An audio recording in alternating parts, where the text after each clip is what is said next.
For my victory, I thank God, yeah, Baba. I thank God, yeah. For my business, I thank God, yeah, Baba. Shalom, shalom, shalom. Yesu ni Bwana. Semina, semina, semina. Semina ya biashara na kazi. Kingdom Business, Mathayo 6:33. Kingdom Jobs, Mathayo 9:36-37. Mfumo mpya wa biashara. The future business to learn is Kingdom Business. The future business to learn is Kingdom Business. Inakukaribisha. Yesu mwana Daudi. Yesu mwana Daudi. Yesu mwana Daudi. Okay, tuanze somo letu kipindi cha jioni. Somo letu la leo linasema nini? Light by design. Nuru ya kutengeneza. Nuru ya kutengeneza. Light by design. Yesu alitengeneza nuru yake kupitia nuru ya Mungu. Na wewe pia unatakiwa utengeneze nuru yako kupitia nuru ya Yesu. Yesu alikuwa analeta watu kwa Mungu na Roho Mtakatifu analeta watu kwa Yesu, na sisi tunaleta watu kwa Roho Mtakatifu. Hiyo ndio system. Kwa hiyo unatengeneza nuru yako kupitia nuru ya Yesu. Yesu alishaweka msingi, foundation. Kupitia msingi wa Yesu unaweka nuru yako juu yako, unajenga na matofali yako. Kwa hiyo ni eneo la kufanyia kazi.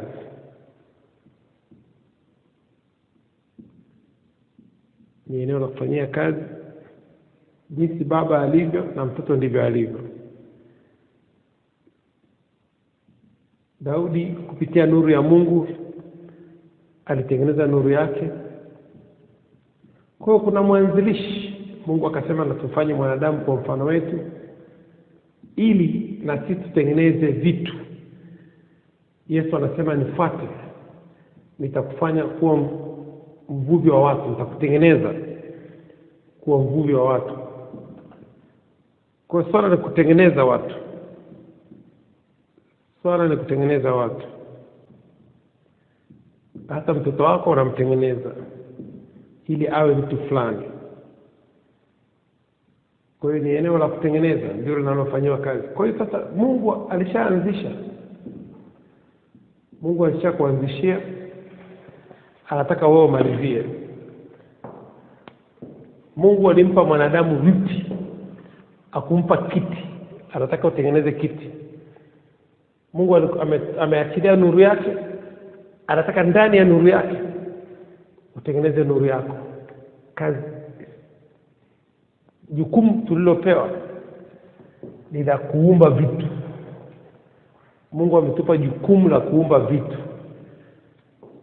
Mungu ametupa jukumu la kutengeneza vitu. Ndio sababu leo naona duniani kuna vitu vingi sana. Ukienda hapo China wanabuni kila siku. Ile ndio jukumu Mungu ametupa la kutengeneza vitu.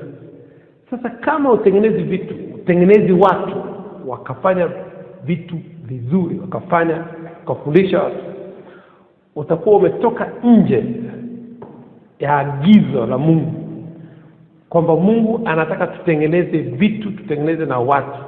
We have to make people and things. Yesu anasema follow me, I will make you a fisher of men. Fishers of men. Nifuate, nitakufanya kuwa wavuvi wa watu, nitakutengeneza kuwa wavuvi wa watu. Sasa jukumu tulilopewa sisi ni la kutengeneza watu na vitu. Tengeneza watoto wako, tengeneza wanafunzi shuleni, wafanye wawe madokta, wawe walimu, wawe mainjinia. Tengeneza akili za watu, na akili za watu zitatengeneza vitu, kwa sababu inaanza wazo linabadilika na kuwa kitu fulani. Kwa hiyo lazima uangalie namna gani unaweza kudesign, kutengeneza nuru yako kupitia nuru ya Mungu, kutengeneza nuru yako kupitia nuru ya Yesu, ukatengeneza nuru yako. Nuru yako kupitia nuru ya Yesu ni kutengeneza kitu, kuwa mbunifu. Kutengeneza nuru yako kupitia nuru ya Yesu ni kuwa mbunifu, kuwa na ndoto, kuwa na maono, kutengeneza kitu, kutatua matatizo ya watu, kutatua matatizo ya jamii. Hiyo ndio nuru, kwa sababu tatizo ni giza. Kwa hiyo ikitokea nuru inaondoa ile giza. Kulikuwa kuna changamoto ya magari, watu wanatembea kwa miguu kwa masaa mengi, siku nyingi.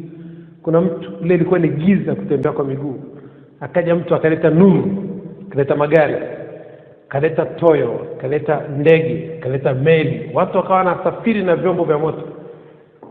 Hiyo ni nuru imeingia. Kulikuwa kuna changamoto ya kutuma ujumbe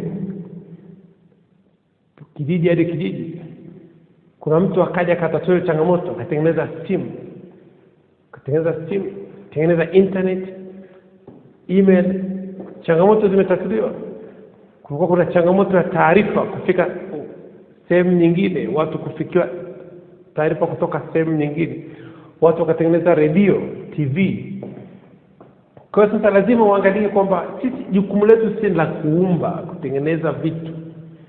Ni jukumu tulionalo hapa duniani. Kama utengenezi kitu, utengenezi hata chapati, utengenezi mandazi, utengenezi pipi, utengenezi ubuyu, utengenezi chipsi, utengenezi chochote, popcorn, kuna changamoto kwenye maisha yako. Kwamba jukumu tulilopewa sisi ni la kutengeneza vitu.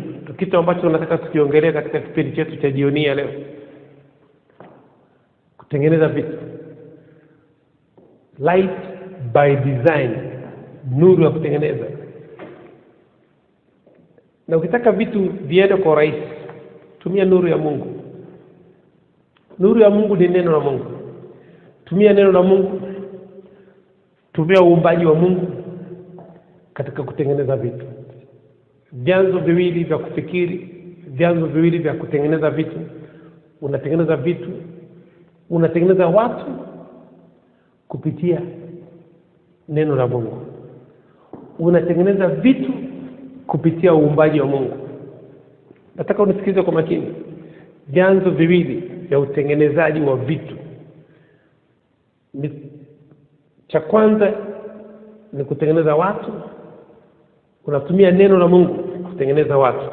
Kama Yesu alivyowaambia wanafunzi wake, pia alipomwambia Petro, nifuate, nitakufanya kuwa mvuvi wa watu. Akaenda kuwatengeneza kina Petro kwa kutumia neno la Mungu. Cha pili ni kutumia uumbaji wa Mungu kutengeneza vitu. Kwa hiyo tuna jukumu la kutengeneza watu na vitu. Kama huwezi kutengeneza watu, kama vile mimi ninavyofanya, ninavyofundisha, natengeneza watu. Kama huwezi kufundisha, tengeneza vitu. Nenda kwenye uumbaji wa Mungu, tengeneza vitu. Kwa hiyo kuna sehemu moja ambayo ni ya kwako na ni rahisi kwako. Mimi kwangu ni rahisi kuongea, kufundisha, kusoma, kufikiri, kuandika. Hiyo ni rahisi kwangu. Sio rahisi kwangu kuumba vitu, kutengeneza vitu. Hiyo sio rahisi kwangu. Sio eneo ambalo niko huru nalo. Niko huru kwenye kutengeneza watu. Na mwingine yuko huru kwenye kutengeneza vitu. Ukienda China, wako huru kwenye kutengeneza vitu. Sasa leo hii swali ni kwamba wewe umesimama upande gani? Wa kutengeneza watu au kutengeneza vitu? Lazima uchague upande ambao umesimama. Na ndiko eneo ambalo Mungu atakuwa amekuitia. Watu wengi wanasema hawana maono, hawana ndoto. Sio kweli. Jichunguze tu. Uko kwenye eneo la kutengeneza vitu au eneo la kutengeneza watu? Unajua kusudi lako.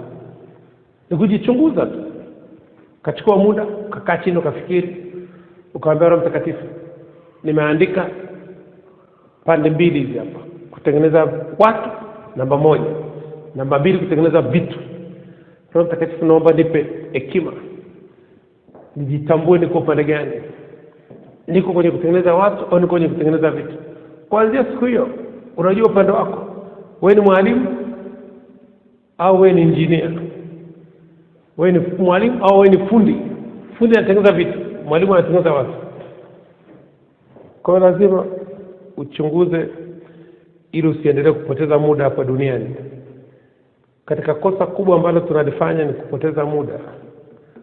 Kuna watu wako katika sayari nyingine wanahitaji huo muda wako.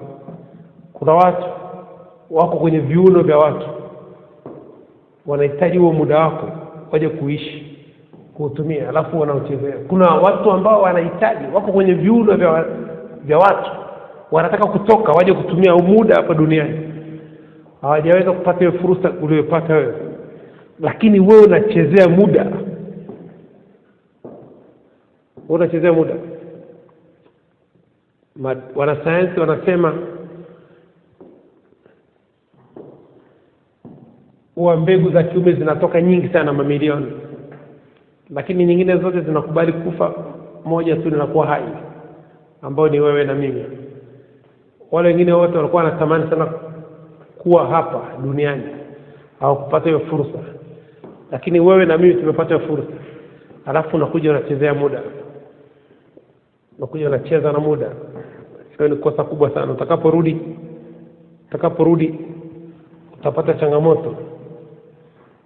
Utapata changamoto na wale ambao walikubali kukufa wakakuachia wewe utumie muda ambao walikuwa na uhitaji wao. Kwa ni eneo la kutumia muda litakusaidia vizuri kufikiri, kuanza kutengeneza vitu na kutengeneza watu. Yesu alikuwa anatengeneza watu, Yesu hakutengeneza vitu. Yesu alitengeneza watu, hakutengeneza vitu. Kwa ni maeneo mawili ambayo nataka uyasimamie, uyaelewe ili ujue kwamba Mungu amekuweka kwenye eneo gani. Tunasema light by design, nuru ya kutengeneza. Kupitia nuru ya Mungu Yesu alitengeneza nuru yake. Kupitia nuru ya Mungu Daudi alitengeneza nuru yake. Kwa hiyo lazima uangalie, Mungu alishaweka msingi, Yesu alishaweka msingi. Anataka wewe ujenge juu ya ule msingi. Hicho ndio kitu kitakachokusaidia. Hicho ndio kitu kitakachokusaidia. Na vyanzo viwili vya kutengeneza, vyanzo ni viwili tu vya kutengeneza watu na vitu. Watu wanatengenezwa na neno la Mungu na vitu vinatengenezwa na uumbaji wa Mungu. Kwa ufahamu huo tutamshukuru Mungu dakika moja. Alafu tuendelee na kipindi chetu kinasema nuru ya kutengeneza, light by design. Tengeneza nuru yako kupitia nuru ya Mungu. Tengeneza nuru yako kupitia nuru ya Yesu. Na nuru ni vitu. Nuru ni watu. Yesu alisema sisi ni nuru ya ulimwengu. Kila kitu tunachokiona kiliumbwa kupitia nuru ya Mungu. Nuru ni neno la Mungu. Nuru ni Yesu mwenyewe. Hapo mwanzo kulikuwa kuna neno, na neno alikuwa kwa Mungu, na neno alikuwa Mungu. Kwa hiyo lazima ujue kabisa kwamba nuru ya Mungu ni neno la Mungu. Kwa fahamu tutamshukuru Mungu kwa dakika moja, alafu tuendelee na somo letu la light by design. Baba Jehova, katika jina la uweza la Yesu Kristo wa Nazareth. Baba Jehova, katika jina la uweza la Yesu Kristo wa Nazareth. Baba Jehova, katika jina la uweza la Yesu Kristo wa Nazareth. Baba Jehova, katika jina la uweza la Yesu Kristo wa Nazareth. Mtakatifu, mtakatifu, mtakatifu, Mungu wa Bwana wetu Yesu Kristo, Baba utukufu, Mungu wa Abraham, Isaka na Yakobo, Mungu wa wanafunzi wote wa Kingdom Business Clubship duniani. Baba Jehova, tunasema asante. Mungu wa kila mtu mwenye pumzi, kila mtu mwenye mwili, na msifu Bwana katika jina la uweza la Yesu Kristo Nazareth. Na mtakatifu, tunasema asante kwa majira ya saa 9. Tunafurahi na kuyashangilia katika jina la uweza la Yesu Kristo Nazareth. Asante kwa majira Tena kwa siku hii mpya leo uliofanya kwa ajili yetu, tunafurahia na kushangilia katika jina la uweza la Yesu Kristo Nazareth. Tunabariki majira ya saa 9 na kuyatakasa kwa damu ya Yesu Kristo Nazareth. Tunabariki majira ya saa 9 na nuru ya Kristo, afya ya Kristo, tajiri wa Kristo. Tunabariki majira ya saa 9 na hekima ya Kristo, fahamu ya Kristo, maarifa ya Kristo, mafunuo ya Kristo, ujuzi wa Kristo, ubunifu wa Kristo, upendo wa Kristo, imani ya Kristo, matumaini ya Kristo, uaminifu wa Kristo, furaha ya Kristo, amani ya Kristo, katika jina la uweza la Yesu Kristo Nazareth. Roho Mtakatifu, tunafungua malango ya saa 9 kwa damu ya Yesu Kristo Nazareth. Tunafungua malango ya kujifunza neno la Kristo. Tunafungua malango ya kujifunza biashara. Tunafungua malango ya kutengeneza vitu na kutengeneza watu katika jina la uweza la Yesu Kristo Nazareth. Tunafungua malango ya akili ya Kristo, fahamu ya Kristo. Tunafungua malango ya afya ya Kristo na nguvu za Kristo. Tunafungua malango ya kufikiri, ya kutafakari neno la Kristo, kusoma neno la Kristo, kusikiliza neno la Kristo, kuandika neno la Kristo, kutazama, kuumba na kutengeneza vitu katika jina la uweza la Yesu Kristo Nazareth. Roho Mtakatifu, tunasema asante. Tunakuja mbele yako, tunakuomba Roho Mtakatifu, tusamee maovu yetu yote, utuponye na magonjwa yetu yote kwa damu ya Yesu Kristo Nazareth. Roho Mtakatifu, tunasema asante. Tunakaribisha katika majira ya saa 9 uwe mwalimu wetu. Tufundishe njia zako, tuonyeshe njia zako katika jina la uweza la Yesu Kristo. Tumeomba na kushukuru. Haleluya. Amen. Okay, tuendelee na somo letu, light by design. Nuru ni neno la Mungu, na kupitia vitu vyote Mungu aliumba. Kwa kutumia neno Mungu aliumba vitu. Alisema vitu vitokee, vikatokea. Kwa hiyo tunachokiangalia ni kwamba kuna sehemu mbili za kutengeneza vitu. Kuna kutengeneza watu na kutengeneza vitu. Na watu wanatengenezwa kupitia neno la Mungu, na vitu vinatengenezwa kupitia uumbaji wa Mungu. Lazima ujue kwamba wewe umesimama katika eneo gani, la kutengeneza watu au la kutengeneza vitu. Yesu alisimama kwenye eneo la kutengeneza watu. Alimwambia kina Petro, nifuateni, nitawafanya kuwa wavuvi wa watu. Akawatengeneza wanafunzi 12, wakaongezeka mpaka mimi sijui ni wangapi, ni wa milioni ngapi. Tupo katika ile grupu la watu waliotengenezwa na Yesu. Sababu neno lake alitapita, mbingu na nchi zitapita, lakini neno lake litaendelea kuwepo. Kwa hiyo lazima uangalie kwamba wewe umesimama kwenye upande gani. Mungu amekuleta hapa kutengeneza watu au kutengeneza vitu. Haya ni maeneo mawili ya msingi sana, yatakao kusababisha ujue ndoto yako na maono yako na kusudi ambalo Mungu amekuleta nalo hapa duniani. Ni la kutengeneza watu au kutengeneza vitu. Kiangalia taifa la China limepewa nguvu ya kutengeneza vitu, kwa sababu rais wa China alitamka mwaka 1968 akasema mwaka 2022 dunia nzima itakuwa inatumia bidhaa kutoka China. Na ni kweli imeshafika mwaka 2022, na ametamka mwaka 1968 wakati nazaliwa mimi. Miaka 54 baadaye kila taifa duniani watakuwa wanatumia bidhaa kutoka China. Kwa hiyo China walipewa neema ya kutengeneza vitu. Kuna watu wamepewa neema ya kutengeneza watu, kwamba Mungu amewapa hekima ya kutengeneza watu. Kuna mwingine amepewa hekima ya kutengeneza watu. Kwa hiyo lazima wewe mwenyewe ugundue kwamba uko kwenye eneo gani, kwenye eneo la kutengeneza watu au kwenye eneo la kutengeneza vitu. Mimi najua kabisa niko kwenye eneo la kutengeneza vitu, eneo la kutengeneza watu, sio vitu. Ndio eneo ambalo nimesimama, na uwezo wa kufundisha mtu, na uwezo wa kuongea, na uwezo wa kusoma, kuandika, kufikiri. Nikatafuta mtu mmoja barabarani, nikamfundisha kile ninachokijua ambacho kiko ndani ya neno la Mungu, nikamtengeneza kwa staili hiyo. Kwa hiyo neno la Mungu ni kwa ajili ya kutengeneza watu, lakini uumbaji wa Mungu ni kwa ajili ya kutengeneza vitu. Mungu akumpa mwanadamu kiti, alimpa mti. Kupitia mti mwanadamu akatengeneza kiti. Akumpa mwanadamu gari, alimpa vyuma. Kupitia vyuma mwanadamu amekuja na gari. Jukumu letu hapa duniani ni la kutengeneza vitu. Ndio jukumu Mungu ametuleta hapa duniani. Kama mpaka sasa hivi hujatengeneza kitu, hata chapati, popcorn, karanga, ubuyu, ukwaju, haiwezekani unaishi hapa duniani unafanya. Hujafundisha mtu kitu. Hujafundisha mtu kitu. Hujamtengeneza mtu yote akafanana kama wewe. Bado una changamoto, unasubiri nini? Unasubiri nini? Kwa sababu lazima kuna mtu mpaka sasa hivi atakuwa anafanya kitu unachokifanya wewe. kama jinsi wanafunzi wa Yesu walikuwa wanafanya kitu ambacho Yesu alikuwa anafanya.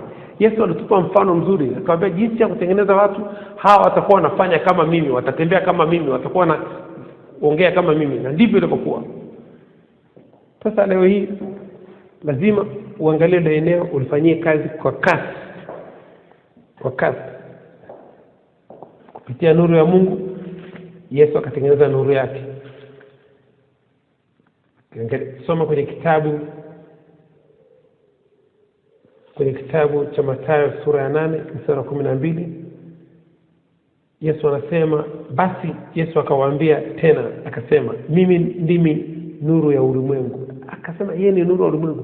Kupitia nuru ya Mungu, pale Mungu aliposema na iwe nuru, na iwe nuru, Mwanzo 1:1 mpaka 3. Akasema na iwe nuru, na iwe nuru. Kupitia nuru ile ya Mungu aliyotamka, Yesu anaweza kutengeneza nuru yake. Kwa hiyo lazima ukae chini uanze kufikiri namna gani utaanza kutengeneza vitu. Utaanza kuumba vitu. Unahitaji msaada wa Mungu.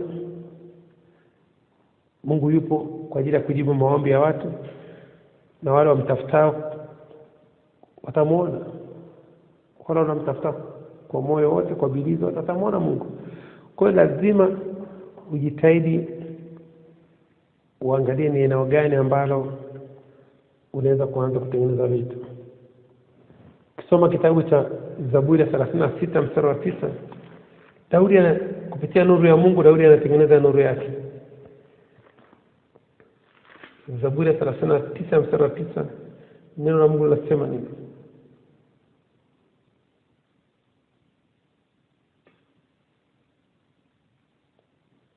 Zaburi 36 mstari wa 9, neno la Mungu linasema, maana kwako wewe iko chemchemi ya uzima, katika nuru yako tutaona nuru. Katika nuru yako tutaona nuru. Biblia ya Kiingereza inasema vizuri zaidi. Katika nuru yako nitatengeneza nuru yangu. Sasa nawe katika nuru ya Mungu tengeneza nuru yako. Tengeneza nuru yako, sababu nuru ya Mungu ni nini? Ni miti.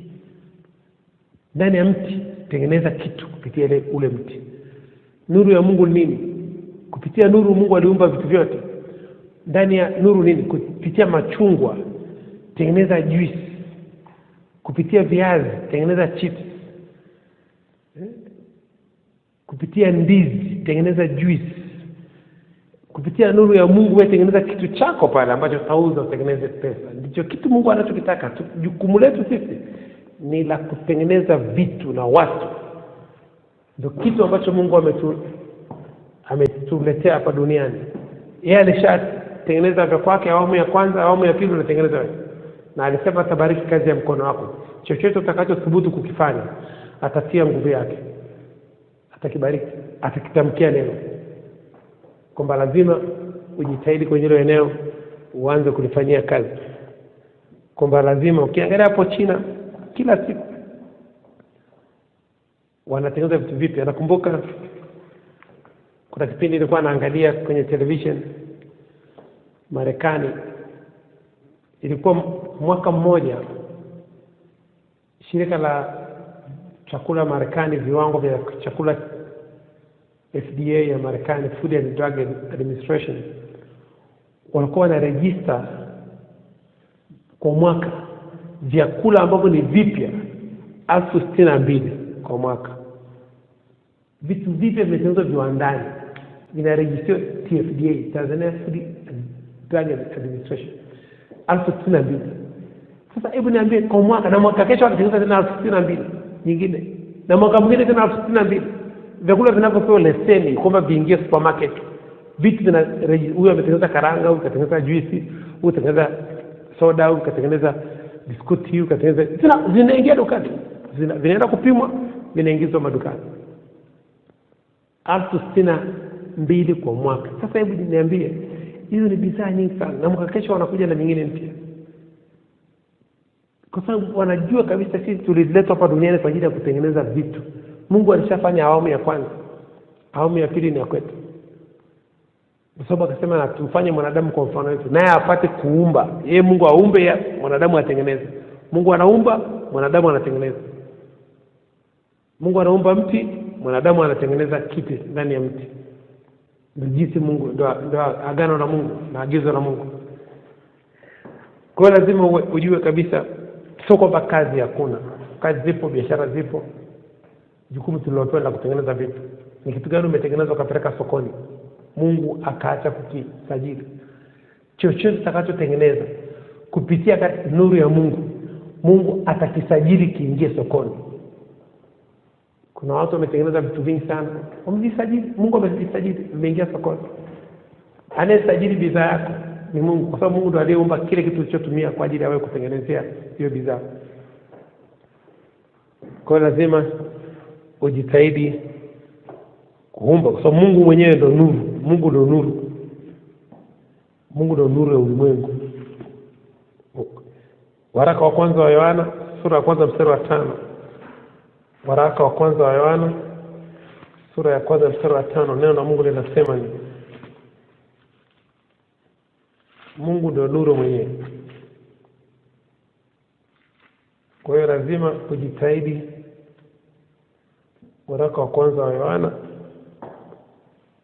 sura ya kwanza mstari wa 5, neno la Mungu linasema, na hii ndiyo habari tuliyoisikia kwake, kwa kuhubiriwa na kuhubiriwa kwenu, ya kwamba Mungu ni nuru, wala giza lolote hamna ndani yake. Mungu ni nuru, wala giza lolote hakuna ndani yake. Kwa hiyo sasa lazima uangalie waraka wa kwanza wa Yohana sura ya 5, sura ya kwanza mstari wa 5, kwamba Mungu ni nuru, hakuna giza. Ndani ya mti mpaka kwenye mizizi hakuna giza. Ndani ya milima, kwenye miamba hakuna giza. Mungu anaweza kutengeneza. Mungu anasema mimi ni nuru. Chochote utakachokishika kina nuru yangu.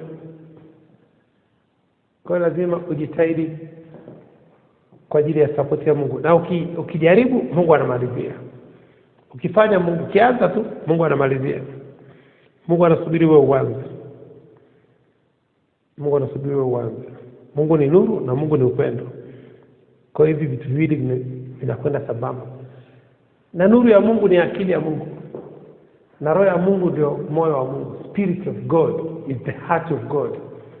Roho ya Mungu ni moyo wa Mungu, na akili ya Mungu ni nuru ya Mungu. The light is the mind of God. Mungu ana mwili, Mungu ana nuru na ana roho.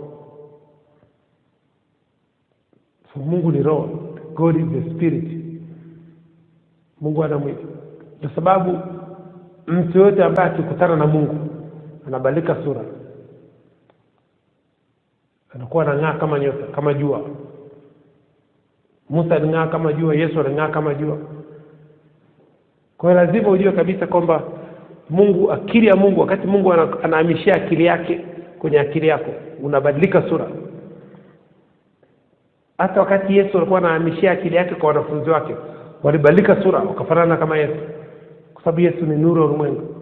Kwa hiyo unapoongea na Mungu anabadilisha, watu kuona na kuona ng'aa. Watu watajuaje ulikuwa unaongea na Mungu? Ni ile sura utakayoshuka, watakuwa kuangalia hivi wanaungua macho. Unang'aa kama jua. Kwa sababu Mungu ni nuru. Kwa hiyo na Yesu naye ni hivyo. Alitoka mlimani, yuko na kina Petro na Yohana na Yakobo, anang'aa. Anashindwa kumwangalia usoni. Kwa sababu hiyo ndio tofauti, kwamba ukikutana na Mungu lazima ubadilike. Lazima ubadilike. Huwezi kukutana na Mungu ukabaki kama jinsi ulivyokuwa.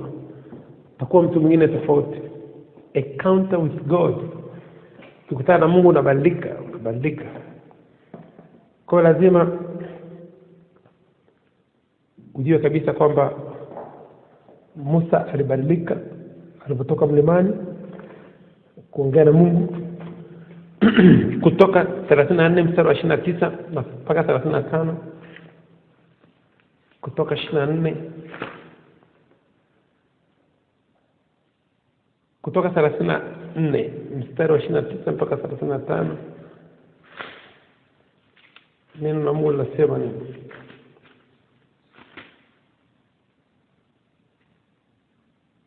Neno la Mungu linasema, hata ikawa Musa aliposhuka katika mlima Sinai, na zile mbao mbili za ushuhuda zilikuwa mikononi mwa Musa. Hapo aliposhuka katika mlima, Musa akujua ya kuwa ngozi ya uso wake iling'aa kwa sababu amesema naye. Ngozi ya uso wake iling'aa kwa sababu amesema naye. Musa akujua. Ukiendelea kusoma mpaka mstari 35 utapata story nzima. Kwa hiyo sasa lazima ujue kabisa huwezi kukutana na Mungu kabaki kama jinsi ulivyokuwa. Kukutana na Mungu, habari yako itakuwa imebadilika. Mathayo 17 mstari wa kwanza na wa pili. Wakati naye Yesu anatoka mlimani, kwa Mungu ni nuru.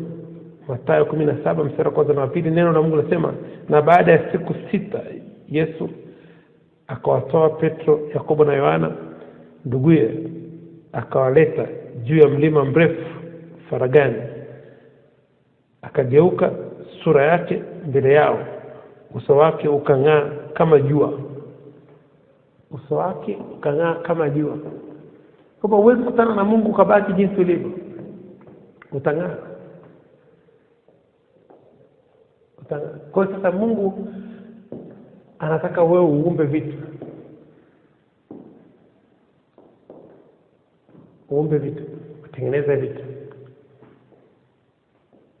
Hilo ndio jukumu ambalo Mungu ametupa. Hilo ndio jukumu ambalo Mungu ametupa, la kutengeneza vitu.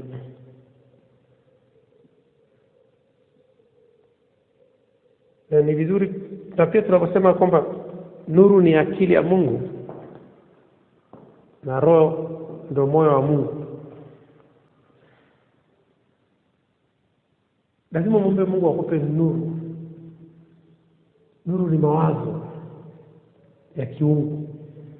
Nuru ni ufahamu wa kiungu. Nuru ya Mungu ni ufahamu wa nuru ya Mungu ni ufahamu wa Mungu. Spiritual light is the spiritual understanding. Nuru ya kiroho ni ufahamu wa kiroho. Kwamba unahitaji ufahamu wa kiroho, ufahamu wa kiungu, the spiritual understanding. Na hiyo ndio nuru ya Mungu. Divine ideas, mawazo ya kiungu, revelation, mafunuo. Hiyo ndio nuru ya Mungu. Mungu anakupa mafunuo, anakupa wazo la kiungu, anakupa ufahamu wa kiungu. Hiyo ni nuru ya Mungu inahamia kwako. Ni kwamba ni vizuri sana kujua wakati unapoomba kitu fulani, ni vizuri ukaweka neno sahihi kwa wakati sahihi, neno ambalo ni sahihi. Unaweza kukuta kitu unachokiomba sio wakati wake, kwa sababu unakuta vitu vingi havitokei, ni kwa sababu unaomba kitu ambacho sio wakati wake. Ukiomba kufundishwa, kumwambia Mungu nifundishe njia zako, nionyeshe njia zako, huo ndio wakati sahihi. Wakati unaomba vitu, Mungu hakupi vitu kwa sababu sio wakati wake. Musa hakumwombaga Mungu vitu, wala Yesu hakumwomba Mungu vitu. Daudi hakumwombaga Mungu vitu. Daudi alimwambia Mungu nifundishe njia zako, nionyeshe njia zako. Musa alikuwa anamuomba Mungu nifundishe njia zako, nionyeshe njia zako. Hicho ndicho kitu ambacho natakiwa Mungu muombe kila siku. Mungu anajua kitu ambacho unatakiwa kukifanya. Kwamba akikufundisha njia zake, akikuonyesha njia zake, ndio maono yako hayo. Lakini ukiomba kitu, ni kwa mfano sasa hivi una mtoto yuko form 4. Yuko form 4. Anamwambia baba yake, naomba nikimaliza shule uninunulie gari. Kweli mtoto atakawa aende form 6, baba yake atamnunulia? Atakawa aendelee na shule, sio wakati wake. Lakini akimwambia baba yake, baba naomba unifundishe kufanya biashara, nifundishe kufanya kazi, atafanya nini? Atamfundisha. Sasa unapoingia kwenye maombi, acha kuomba vitu. Mwambie Mungu nifundishe njia zako, nionyeshe njia zako, nifundishe biashara, nifundishe kufanya kazi, nifundishe kukutumikia, Nifundishe kusoma neno lako. Nifundishe kutafakari neno lako. Nifundishe kufikiri. Nifundishe kuchora, nifundishe kuandika. Roho Mtakatifu ndo kazi yake. Nifundishe nitapataje faida kwenye biashara. Hebu tuangalie Zaburi ya 32 mstari wa 8. Zaburi ya 32 mstari wa 8, neno la Mungu linasema, nitakufundisha na kukuonyesha njia utakayoiendea. Nitakushauri, jicho langu litakutazama. Nitakufundisha na kukuonyesha njia utakayoiendea. Nitakushauri, jicho langu litakutazama. Ndio kitu mwambie Mungu, nifundishe njia zako, nionyeshe njia zako. Jicho lako linitazame, nisipotee, nisianguke kwenye shimo, nisijikwae. Mungu anafanya. Sio kuomba vitu, kwa sababu kitu unachoomba sio wakati wake. Hauna maarifa nacho, hauna akili nacho. Ukija kusoma kwenye kitabu cha Isaya 48. Isaya 48 mstari wa 17. Isaya 48:17, neno la Mungu linasema, Bwana mkombozi wako, mtakatifu wa Israeli, asema hivi, mimi ni Bwana Mungu wako, nikufundishaye ili upate faida, nikuongozaye kwa njia ikupasayo kuifuata. Atakufundisha njia ya kupata faida, atakuongoza njia ikupasayo kuifuata. Ingia kwenye maombi ya kumwomba Mungu akufundishe njia zake, akuonyeshe njia zake, na mambo yako yatabadilika kwa sababu yeye ndo anajua ni kitu gani unachotakiwa kufanya. Kila siku mimi nitaona na mshukuru Mungu na mwambia Mungu, nifundishe njia zako, nionyeshe njia zako. Kwa sababu hizi za kwangu zimeshapotea, za kwangu zimeshaharibika, za kwangu hazifai. Tumaini Bwana kwa moyo wako wote, wala usitegemee akili zako mwenyewe. Methali sura ya 3 mstari wa 5. Kwa lazima ujitahidi kwenye hilo eneo. Muombe Mungu akufundishe njia zake.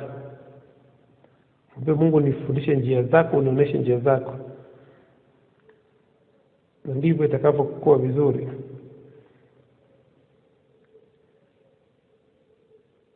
Na unapotafakari neno la Mungu, unakuwa connected na nuru ya Mungu na roho ya Mungu. Unapotafakari neno la Mungu, unajiunganisha na nuru ya Mungu na roho ya Mungu. Ndio sababu Daudi, Mungu akasema Daudi ndio mtu aliyependeza moyo wake. Kwa sababu Daudi alijiconnect, alitafakari neno la Mungu usiku na mchana. Mungu akaona kabisa huyu ndio mtu amekuwa connected. Angalia neno la Mungu linasema nini? Zaburi ya 1 mstari wa 1 mpaka 3. Huyu ni Daudi huyo. Heri mtu yule asiyekwenda katika shauri la wasio haki, wala akusimama katika njia ya wakosaji, wala akuketi barazani pa wenye mzaha, bali sheria ya Bwana ndiyo impendezayo, na sheria yake uitafakari mchana na usiku. Naye atakuwa kama mti uliopandwa kando kando ya vijito vya maji, uzao matunda yake kwa wakati wake, kwa majira yake, wala jani lake linyauki, na kila alitendalo litafanikiwa. Huyo ni Daudi. Kila alilotia mkono Daudi lilifanikiwa. Kwa nini? Anatafakari sheria ya Mungu siku na mchana. Ukitafakari sheria ya Mungu, unakuwa connected na nuru ya Mungu na roho ya Mungu. Daudi, Mungu akasema, hakuna aliyependeza moyo wangu kama Daudi. Roho ya Mungu ni moyo wa Mungu, na nuru ya Mungu ni akili ya Mungu. Kwa sababu nuru ndio inayofungua akili. You need the light. Kwa sababu ukimwambia mtu anakuambia the light of the mind, yani nuru ya akili. Unasikia mtu unaongea na mtu anakuambia, okay, now I can see. Okay, sasa hivi naelewa. Okay, anaanza kuona, anaanza kuelewa. Nuru, akili imeshaingia nuru. Akili kishaingia mwanga tu, anaanza kuona. Lakini akili ikiwa na giza, hamna kitu anachoona. Kwamba lazima ujitahidi kuingiza nuru kwenye akili yako. Na utatumia njia gani kuingiza nuru kwenye akili yako? Ni neno la Mungu tu. Hakuna kitu kingine.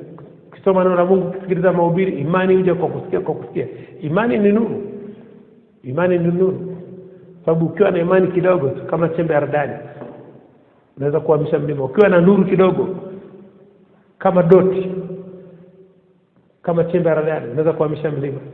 Kwa sababu nuru ya mshumaa chumba kizima inajaza mwanga chumba kizima.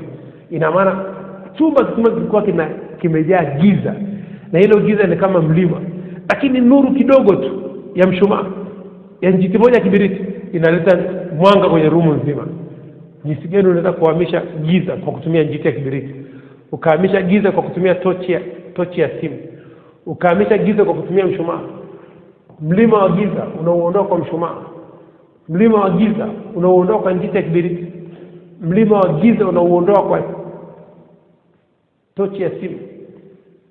Mlima wa giza unauondoa. Kwa hiyo lazima uangalie ni namna gani unaweza kaondoa mlima wa giza kwa kutumia nuru kidogo tu, mwanga kidogo sana. Ukiwa na mwanga kidogo tu unaweza kuhamisha mlima.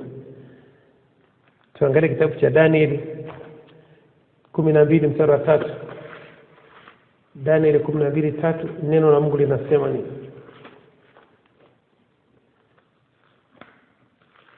Neno la Mungu linasema nini? Danieli 12 mstari wa 3.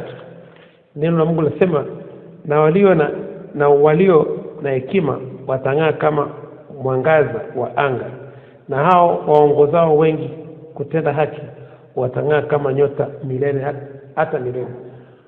Ukiwa na hekima kidogo tu, unajua nataka tunikusaidie kitu kimoja. Hekima ya kumwambia mtu habari ya Kristo ni hekima ndogo sana, lakini ile hekima tu ukiwa nayo ya kumwambia mtu habari ya Kristo ni hekima ndogo sana, hata sio hekima kubwa. Hiyo ni hekima utafundishwa na mtu yoyote. Biblia unayo, mstari. Hata ukaandika mstari miwili chini kwenye karatasi, kama kwenda mtaani ukamwelezea mtu mstari mmoja, Mathayo 6:33, ukamwambia huyo mtu tafutie ufalme wa Mungu, bali utafutie ufalme wa Mungu kwanza na haki yake, na mengine yote mtazidi. Hekima hiyo tu ndogo namna hiyo inahamisha mlima. Hiyo hekima hautakiwi hekima kubwa, haitakiwi na hekima kubwa, ni hekima ndogo tu kama chembe ya radadi ya kumwambia mtu tu Yesu anakupenda, kumwambia tu Yesu ndio aliyetuokoa. Ukamweleza mtu tu habari ya Yesu kidogo tu, ile hekima ndogo ulionayo inahamisha mlima. Inahamisha mlima. Kwa lazima ujue kabisa uhitaji hekima kubwa, unahitaji hekima ndogo tu ambayo umefundishwa shuleni, umefundishwa Sunday school. Hekima ya Sunday school inatosha kuhamisha mlima. Masomo yote uliyofundishwa Sunday school kanisani ukiwa mtoto una uwezo wa kuhamisha mlima na yale maneno na yale maandiko yote ya kitoto, yote unahamisha nayo mlima. Kwa ni eneo la kufanyia kazi. Ni eneo la kufanyia kazi. Kwa sababu utakapoanza tu kuongea barabarani na mtu, Roho Mtakatifu anachukua ile nafasi, anaanza kufundisha yeye. Roho Mtakatifu anataka uanze tu, yeye amalizie. Ukianza tu kufundisha mtu, ndani ya dakika 15 mpaka 20 anaingia kati. Anaanza kufundisha. Anatafuta mtu atakayeanza, yeye amalizie. Neno la Mungu linasema nini? Luka 12 mstari wa 11 na 12. Luka 12 mstari wa 11 na 12, neno la Mungu linasema, na watakapowapeleka ninyi mbele ya masinagogi na maliwali na wenye mamlaka, msifadhaike kwa kuwaza maneno yenu jinsi mtakavyojibu au kusema, kwa kuwa Roho Mtakatifu atawafundisha saa ile ile ya wapasayo kuyasema. Roho Mtakatifu atakufundisha saa ile ile.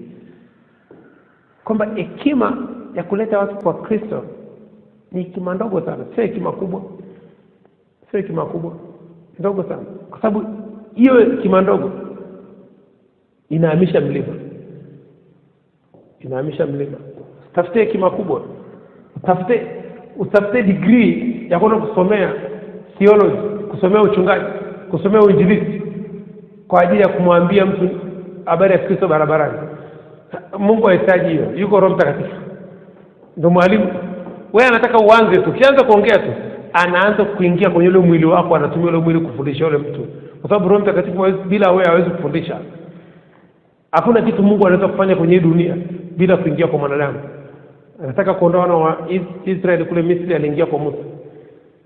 Anataka watu waokoke, akaingia kwa Yesu, kaja na mwili.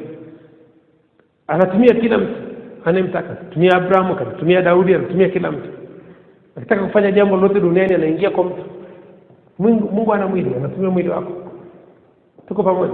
Kwa hiyo sasa wewe unapotaka kuenda kuleta watu kwa Kristo, sio lazima uwe na degree, uwe umesomea uchungaji, uwe umesomea uinjilisti. No. Mwalimu mkubwa kuliko walimu wote ni Roho Mtakatifu. Wale wachungaji wenyewe wanamtegemea nani? Roho Mtakatifu. Sasa kama unamtegemea Roho Mtakatifu, unaenda mbali ya nini? Unaenda mbali ya nini mpaka wakakaa miaka 7 kwenda kusomea uchungaji? Ukishatoka kule umekaririshwa mistari, uweze kufafanua, uweze kupata hata mafunuo. Kwa sababu kupata mafunuo unabidi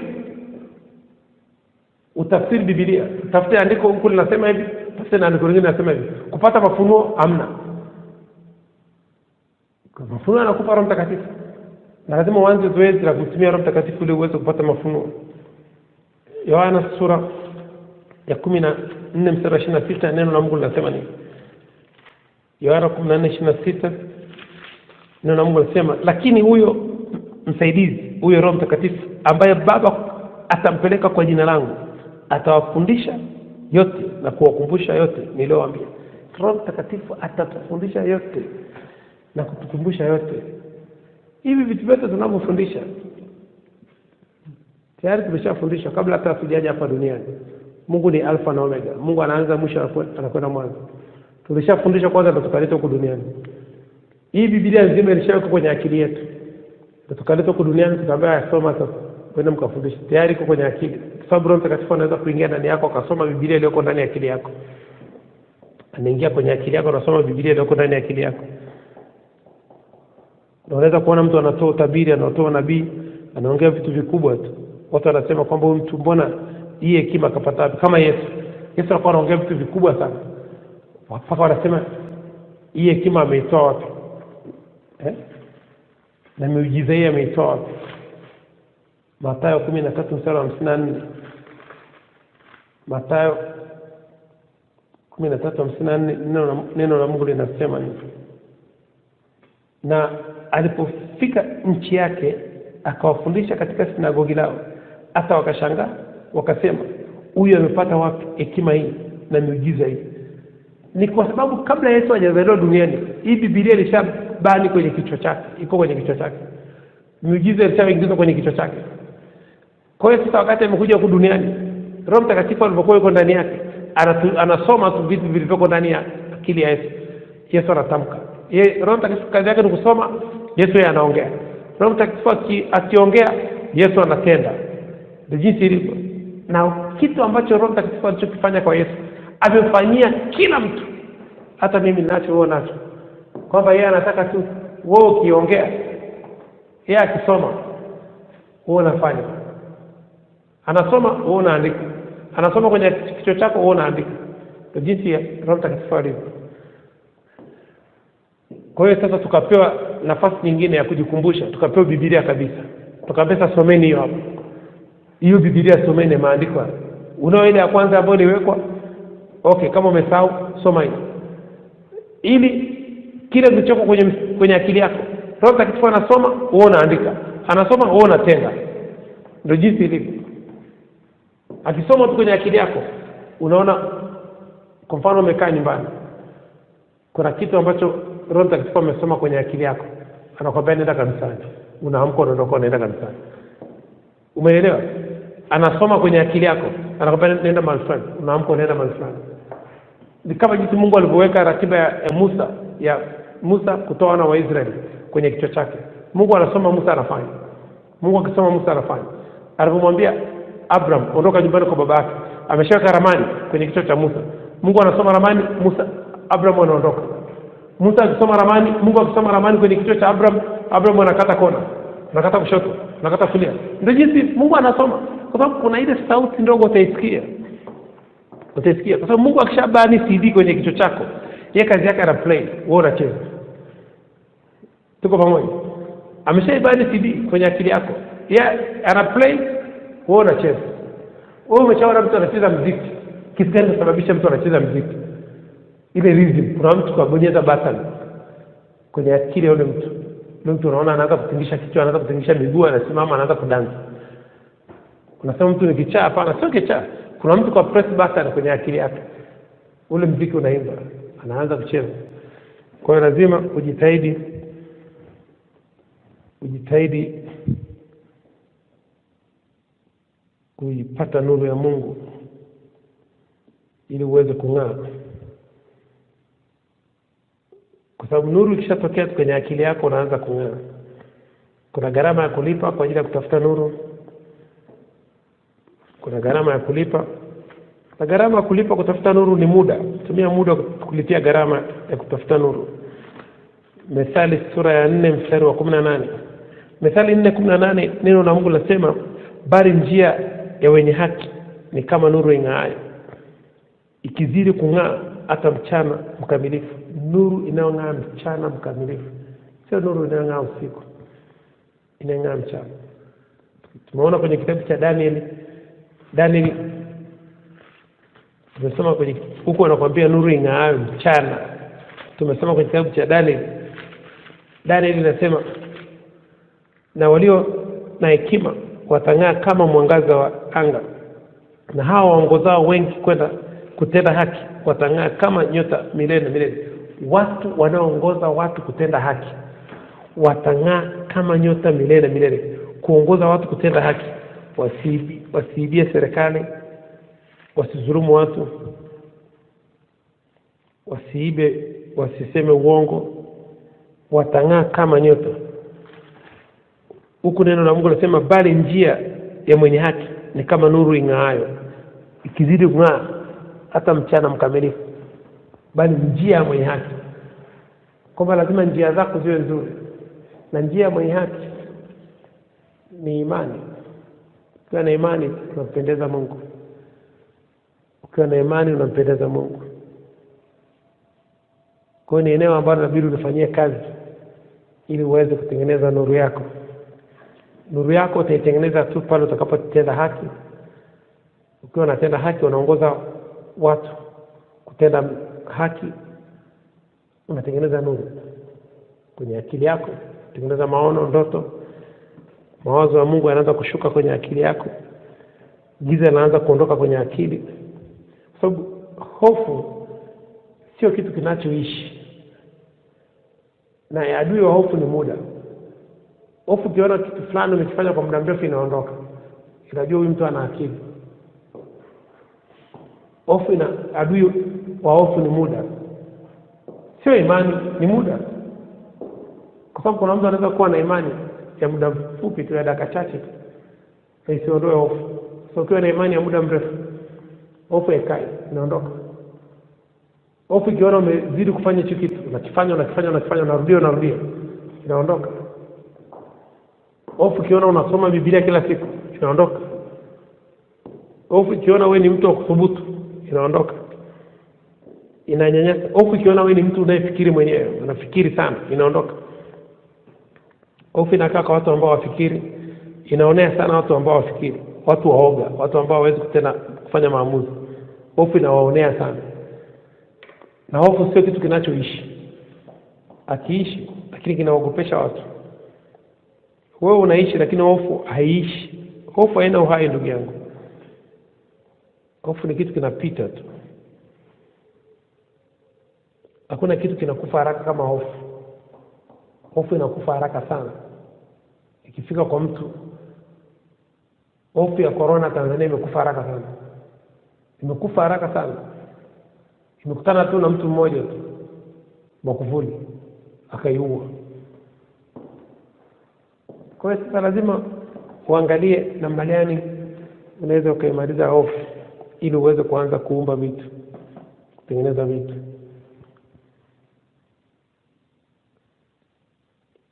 Uwe connected. Na tumesema kuumba ni jukumu ambalo kila mwanadamu amepewa. Kuumba vitu, kutengeneza vitu ni jukumu ambalo kila mwanadamu amepewa na Mungu. Mungu aliumba, alitengeneza uumbaji wa vitu, miti, wanyama, mazingira. Akakwambia tengeneza kompyuta, tengeneza smartphone, tengeneza kiti, godoro, tengeneza nguo. Alituonesha sample alipotengenezea Adam na Eva. nguo kupitia ngozi za wanyama. Tulipewa sample, lakini sasa sisi tukajiongeza zaidi, tukatumia mimea, pamba kutengeneza nguo. Mungu alitumia ngozi, lakini pale sisi tulijiongeza zaidi. Ina maana mwanadamu hapa alijiongeza sana, kwa sababu ngozi ni rahisi kutengeneza ngozi, kwa sababu ngozi ipo, unaweza kutumia kama nguo. Ngozi inaweza kutengeneza viatu, lakini mwanadamu akajiongeza zaidi, akatumia pamba kutengeneza nguo. Hapo ni mahali ambapo Mungu alimpenda mwanadamu, kwamba akajiongeza zaidi. Ni kama vile Yesu alikuwa mlimani anafanya maombi, akatoka na jasho la damu. Ile ilikuwa sio kitu cha kawaida. Ni kama mwanadamu anapotengeneza nguo kupitia pamba, ile kilikuwa sio kitu cha kawaida. Hapo mwanadamu amemshangaza Mungu kidogo. Mwanadamu ameenda kiwango kikubwa cha kufikiri. So mwanadamu angekuwa amebaki kutengeneza nguo kutumia wanyama, leo tusingekuwa na mnyama hata mmoja. Leo wanyama wote wangekuwa wameisha, kwa sababu suti tu ya mchungaji inachukua tembo 3. Tembo wameisha wote, nyumbu wameisha wote, pundamilia wameisha wote. Leo watu milioni 7, wanyama wote walioko duniani hawezi kuvalisha watu wote nguo. Kwa hiyo lazima mwanadamu akajiongeza, akaanza kulima bidhaa ambazo zitatengeneza nguo. Hiyo ndio kazi ambayo Mungu anapenda kuona wanadamu wanafanya, wanajiongeza. Leo hii unaona watu wametengeneza technology, smartphone, computer, ndege zinaruka kwenda mbali. Kati malaika anaruka akiwa mmoja tu. Sisi tunaweza kuruka tukiwa watu 300 kwenye ndege moja. Tunaenda China, Marekani, tumekaa hapo juu masaa 6, 7, 12 mpaka masaa 18. Kitu Mungu anataka tutengeneze vitu. Kwa hiyo hilo ni jukumu ambalo tumepewa. Ni jukumu ambalo tumepewa na kutengeneza vitu kupitia nuru ya Mungu ambao ni uumbaji wa Mungu, na kupitia neno la Mungu tutengeneze watu na vitu. Bado dakika 4 tumalize. Kwa hiyo tutengeneze watu na vitu. Yesu alitengeneza watu, Wachina wanatengeneza vitu. Kwa lazima ujue kabisa kuna nafasi ulionayo katika hizi pande mbili za kutengeneza watu au vitu.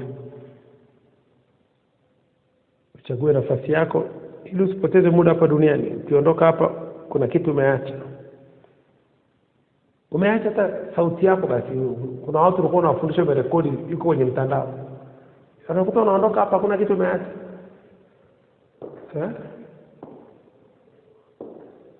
Kuacha watoto hapa duniani hiyo ni rahisi. Kila mtu anaweza kufanya. Inabidi uache teknolojia. Hata kitu ambacho hakifi. Leo tunasoma vitabu vya kina Aristotle, kina Isaac Newton, tunasoma vitabu vya watu chungu nzima.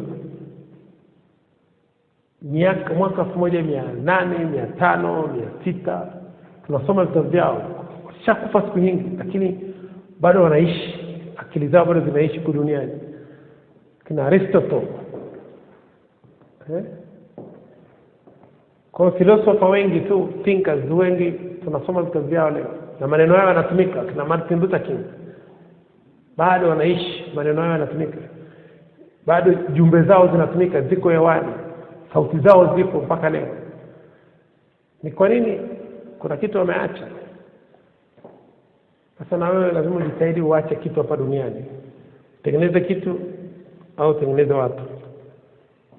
Tengeneza watu, utaacha jumbe mbalimbali zinazoongea kuhusu mafundisho yako unavyofundisha watu.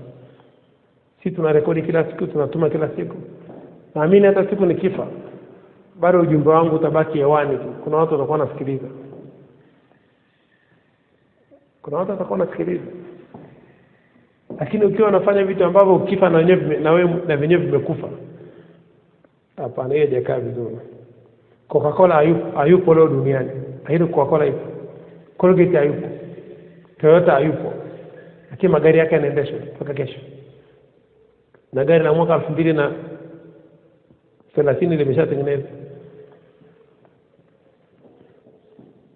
Kwa hiyo lazima uache legacy, historia, kwamba ulifanya kitu fulani. Na internet ni nzuri, kila kitu kwenye internet hakuna mtu atakaye kiondoa, kitabaki huko huko mpaka siku dunia inaondoka. Hicho kitu kipo kwenye internet.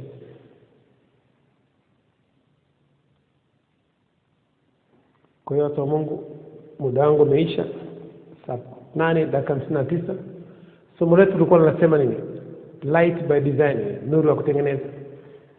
Mungu alishaweka msingi wa nuru, akasema sisi tuweke matofali. Yesu alishaweka msingi wa nuru, sisi tuweke matofali. Matofali ni kutengeneza na wewe watu. Kutengeneza, huwezi kuweka msingi mwingine. Unatengeneza watu, unatengeneza na vitu. Mungu alishaumba mti tayari, alishatengeneza mti. Kwamba wewe tengeneza mti wako, mti tayari Mungu alishaumba. Wewe ndani ya ule mti tengeneza kitu chako, nuru yako. Kwa kupitia nuru Mungu aliumba kila kitu. Kwa hiyo lazima ujitahidi kwenye hilo eneo, ulifanyie kazi. Uwe na muda wa kufikiri, kutafakari kwa kina, na muda wa kujichunguza kama wewe ni mtu wa kutengeneza watu au ni mtu wa kutengeneza vitu. Ni mtu wa kufundisha watu au ni mtu wa kutengeneza vitu. Yesu alikuwa ni mtu wa kutengeneza watu. Yesu hakuwa mtu wa kutengeneza vitu. Yesu aje kutengeneza vitu, kutengeneza watu.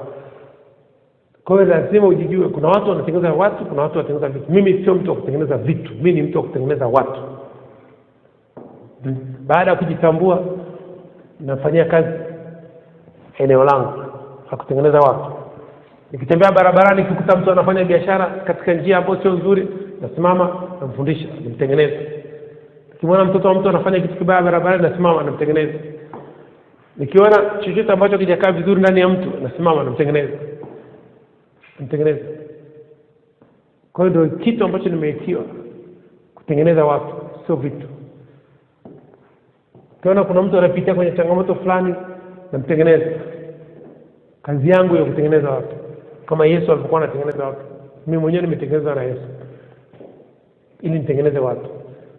Na kuna watu wametengenezwa ili watengeneze vitu. Mungu ameumba ili watengeneze nini? Vitu. Na kuna watu wameumbwa ili watengeneze watu. Kwa sasa lazima uchague wewe umeumbwa katika eneo gani, kutengeneza vitu, kutengeneza watu. Ili usimame kwenye eneo lako, na ndio eneo utakalofanya vizuri, utachoka. Mimi sichoki kwenye eneo. Hata kufundisha mtu mmoja sichoki hata siku moja. Na furahi kufundisha kwa sababu ndio kazi yangu. Ni kama fundi wa mechanic, kazi yake ni kufungua engine tu, kufungua vyuma. Anafurahi kila saa akiwa anafungua vyuma. Fundi wa simu kazi yake ni kufungua simu tu. Doctor operation kazi yake ni kupasua watu tu, anaona raha kupasua, achoki kwa sababu ndio eneo lake. Huwezi choka kwenye eneo lako. Kwa sababu Yesu aje kufuatwa na mtu yote mwenye changamoto, akamwambia njoo nenda uje kesho. Yesu aje kumwambia mtu nenda uje kesho. Kwa sababu yeye hata ni saa 8 usiku anapiga kazi. Anafanya kazi. Saa 9 anafanya kazi. Anawaambia wanafunzi wake, baba yangu anatenda kazi hata sasa, nami natenda kazi hata sasa. Yohana sura ya 5:17. Kwa lazima eneo lako utachoka. Ukifanya eneo la mtu mwingine unachoka haraka sana. Ukikuta wewe ni mtu wa kutengeneza watu, ukaenda kutengeneza vitu, unachoka na unaona hamna biashara. Vile vitu haviziki. Kumbe uko kwenye njia ambayo sio ya kwako. Simama kwenye njia yako. Usiingie kwenye njia ya mtu mwingine. Ukiona kama ni eneo lako la kutengeneza watu, katengeneza watu. Kama eneo lako la kutengeneza vitu, katengeneza vitu. Na maisha yanabadilika. Kwa fahamu tutaishia hapo. Asanteni kwa muda wenu, asanteni kwa kunisikiliza. Mungu awabariki sana. Tunashukuru Mungu kwa dakika chache, alafu tumalize. Asante. Baba Jehova, katika jina la uweza la Yesu Kristo wa Nazareth. Baba Jehova, katika jina la uweza la Yesu Kristo wa Nazareth. Baba Jehova, katika jina la uweza la Yesu Kristo wa Nazareth. Mtakatifu, mtakatifu, mtakatifu, Mungu wa Bwana wetu Yesu Kristo, Baba utukufu, Mungu Abraham, Isaka na Yakobo, Mungu wa wanafunzi wote wa Kingdom Business Clubship duniani. Baba Jehova, tunasema asante. Mungu wa kila mtu mwenye pumzi, kila mtu mwenye mwili, na msifu Bwana katika jina la uweza la Yesu Kristo wa Nazareth. Roho Mtakatifu, tunasema asante. Kwa majira ya saa 10 tunafurahia na kuyashangilia katika jina la uweza la Yesu Kristo wa Nazareth. Asante kwa siku mpya leo uliyofanya kwa ajili yetu, tunafurahia na kushangilia katika jina la uweza la Yesu Kristo wa Nazareth. Roho Mtakatifu, tunasema asante kwa mwaka 2011, tutaenda kwa mwaka 2019, tutaenda kwa mwaka 2020, tutaenda kwa mwaka 2100, tutaenda kwa mwezi wa 6, tutaenda kwa mwezi wa 7, tutaenda kwa mwezi wa 8, tutaenda kwa tarehe 12 ya mwezi wa 6 mwaka 2020, tutaenda kwa tarehe 12 ya mwezi wa 7 mwaka 2020, tutaenda kwa tarehe 12 ya mwezi wa 8 mwaka 2020, tutaenda kwa tarehe 12 ya mwezi wa 7 mwaka 2100, katika jina la uweza Yesu Kristo Nazareth. Tutaenda kwa siku ya jana, tutaenda kwa siku ya leo, tutaenda kwa siku ya kesho, tutaenda kwa majira ya saa 9, tutaenda kwa majira ya saa 10, tutaenda kwa majira ya saa 12, tutaenda kwa majira ya saa 11, katika jina la uweza Yesu Kristo Nazareth. Roho Mtakatifu tunasema asante. Tunabariki ya majira ya saa 10 na kuyatakasa kwa damu ya Yesu Kristo wa Nazareth. Tunabariki ya majira ya saa 10 na nuru ya Kristo, afya ya Kristo, utajiri wa Kristo, katika jina la uweza la Yesu Kristo wa Nazareth. Tunabariki ya majira ya saa 10 na nuru ya Kristo, afya ya Kristo, utajiri wa Kristo. Tunabariki ya majira ya saa 10 na neema ya Kristo, ujasiri wa Kristo. Tunabariki ya majira ya saa 10 na upendo wa Kristo, amani ya Kristo, furaha ya Kristo, imani ya Kristo, matumaini ya Kristo, katika jina la uweza la Yesu Kristo Nazareth. Bariki majira ya saa 10 na ubunifu wa Kristo, ujuzi wa Kristo, katika jina la uweza la Yesu Kristo Nazareth. Roho Mtakatifu tunasema asante. Pokea sifa, pokea utukufu, pokea heshima, pokea shukrani zetu. Tunafungua malango ya saa 10 kwa damu ya Yesu Kristo Nazareth. Tunafungua malango ya kujifunza neno la Kristo, tunafungua malango ya kujifunza biashara, tunafungua malango ya kujifunza kutengeneza vitu na watu, katika jina la uweza la Yesu Kristo Nazareth. Tunafungua malango ya nuru ya Kristo, afya ya Kristo, tunafungua malango ya akili ya Kristo, ufahamu wa Kristo, tunafungua malango ya spidi ya Kristo, ya kufikiri, ya kutafakari, ya kusoma, ya kuandika, ya kuona vitu na watu, katika jina la uweza la Yesu Kristo Nazareth. Roho Mtakatifu tunasema asante. Pokea sifa, pokea utukufu, pokea heshima, pokea shukrani zetu. Asante Roho Mtakatifu kwa kutufungulia malango ya kazi, malango ya biashara, malango ya huduma.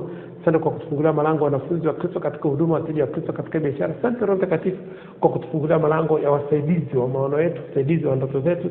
Asante Roho Mtakatifu kwa kutufungulia malango ya nuru ya Kristo, afya ya Kristo, utajiri wa Kristo, kibali cha Kristo mbele ya Mungu na mbele ya wanadamu, miujiza ya Kristo, ishara na maajabu, katika jina la uweza la Yesu Kristo Nazareth. Asante Roho Mtakatifu kwa kutufungulia malango ya afya ya Kristo na nguvu za Kristo. Roho Mtakatifu tunasema asante kwa kutuamsha asubuhi ya leo, kwa kutupa pumzi, kutupa afya, kutupa nguvu, kutupa uzima, kutupa akili ya Kristo, kutupa ufahamu wa Kristo wa kujitambua, katika jina la uweza la Yesu Kristo Nazareth. Asante Roho Mtakatifu kwa kutupa akili ya Kristo ya kutengeneza watu na vitu, katika jina la uweza la Yesu Kristo Nazareth. Asante Roho Mtakatifu kwa kutupa matumaini ya Kristo ya siku zetu za baadaye, katika jina la uweza la Yesu Kristo Nazareth. Roho Mtakatifu tunasema asante. Hakuna kama Jehova, hakuna kama Yesu Kristo Nazareth, hakuna kama Roho Mtakatifu. Roho Mtakatifu ndio Mungu wa miungu, Baba wa baba, mfalme wa wafalme, wewe ndio mwanzo na mwisho. Roho Mtakatifu ndio Mungu uliyefanya mbingu na nchi kwa fahamu zako, kwa hekima yako, kwa maarifa yako. Roho Mtakatifu ndio Mungu uliyetandaza nchi juu ya maji, ulifanya mianga mikubwa, jua litawale mchana, mwezi na nyota zitawale usiku. Roho Mtakatifu ndio Mungu uliyeigawa bahari ya Shamu, ukawavusha wana wa Israeli katikati yake, katika jina la uweza la Yesu Kristo Nazareth.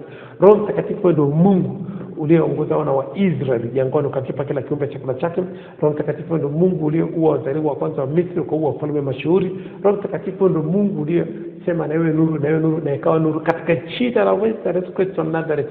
Roho Mtakatifu ndio Mungu uliyemwongoza Yesu Kristo Nazareth jangwani kwa siku 40, akafunga usiku na mchana, akajaribiwa na ibilisi, akashinda majaribu yote kwa kishindo, katika jina la uweza la Yesu Kristo Nazareth. Roho Mtakatifu ndio Mungu uliyemfufua Yesu Kristo Nazareth kutoka katika wafu, katika jina la uweza la Yesu Kristo Nazareth. Roho Mtakatifu ndio Mungu uliyetufufua katika ukiwa, katika utupu, katika giza, katika magonjwa, katika umaskini, katika jina la uweza la Yesu Kristo Nazareth. Roho Mtakatifu ndio Mungu wa Bwana Yesu Kristo, Baba tukufu, Mungu wa Abraham, Isaka na Yakobo. Roho Mtakatifu ndio Mungu uliyetusamea maovu yetu yote, ukatuponya na magonjwa yetu yote kwa damu ya Yesu Kristo Nazareth. Roho Mtakatifu ndio Mungu uliyetusamea madeni yetu yote ya kiroho na ya kimwili kwa damu ya Yesu Kristo Nazareth. Roho Mtakatifu ndio Mungu uliyetulinda, ukatuwekea ulinzi tangu tulipozaliwa hadi leo, ukatufunika kwa damu ya Yesu Kristo Nazareth, ukatuzungushia moto wa Roho Mtakatifu katika jina la uweza la Yesu Kristo Nazareth. Roho Mtakatifu ndio Mungu wa Bwana Yesu Kristo, Baba tukufu, Mungu wa Abraham, Isaka na Yakobo. Unastahili sifa, unastahili hekima, unastahili nguvu, unastahili uwezo, unastahili kuabudiwa, unastahili shukrani, unastahili tukufu, unastahili heshima, unastahili baraka, unastahili utajiri, katika jina la uweza la Yesu Kristo Nazareth. Roho Mtakatifu tunasema asante.